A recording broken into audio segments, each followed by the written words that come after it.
Yes अध्यक्ष महाराज, आपण या प्रश्नाचं जे गांभीर्य पाहिलं अध्यक्ष महाराज त्याचं प्रशांत बमणी याचं चांगलं उदाहरण टेक्निकल मांडलं अध्यक्ष महाराज. याचं जे स्पेसिफिकेशन असतं या स्पेसिफिकेशनलाच फार महत्व आहे अध्यक्ष महाराज.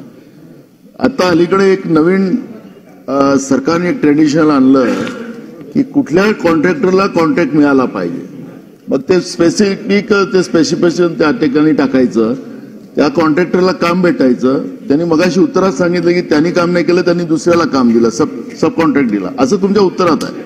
ठीक आहे, नाही दिलं असेल अध्यक्ष महाराज, हे जे असतं स्पेसिफिकेशन अध्यक्ष महाराज त्याचं पालनच होत नाही आणि मग या सगळ्या याच्यामध्ये हे रस्ते खराब होताना आपण वर्षभरात नाही अध्यक्ष महाराज 6 महिन्यात रस्ते खराब होणारे आपण पाहतोय. लोकसभेच्या निवडणुकीमध्ये महाराष्ट्रात सगळीकडे फिरत असताना अध्यक्ष महाराज, आता तर इथं आपण पाहिलं कालचं व्हाईट बुक आलं अध्यक्ष महाराज, सप्लिमेंटरी डिमांड मांडल्या 94,000 कोटीच्या. सत्ता पक्षाच्या सगळ्या आमदारांना काम दिले, इकडे कुणालाच नाही अध्यक्ष महाराज. इथं काही माणसं राहत नाही, निधी दिला नाही अध्यक्ष महाराज विकास कामाचा.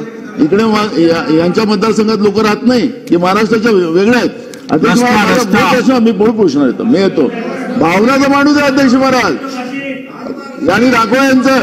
अध्यक्ष महाराज माझी मागणी आपल्या अध्यक्ष महाराज या ठिकाणी मी प्रश्न मांडतो. अध्यक्ष महाराज, हे महाराष्ट्रामध्ये सत्ता पक्षाच्या ज्या आमदारांना त्यांच्या इथं विकास निधी दिलेली आहे या सगळ्या कामाची चौकशी लावणार काय, आणि या पद्धतीचे चुकीचं स्पेसिफिकेशन देऊन विशिष्ट कॉन्ट्रॅक्टरला काम देण्याची जी प्रथा आहे त्याच्याबद्दलची सीबीआय चौकशी लावणार का, ही मागणी आमची आहे.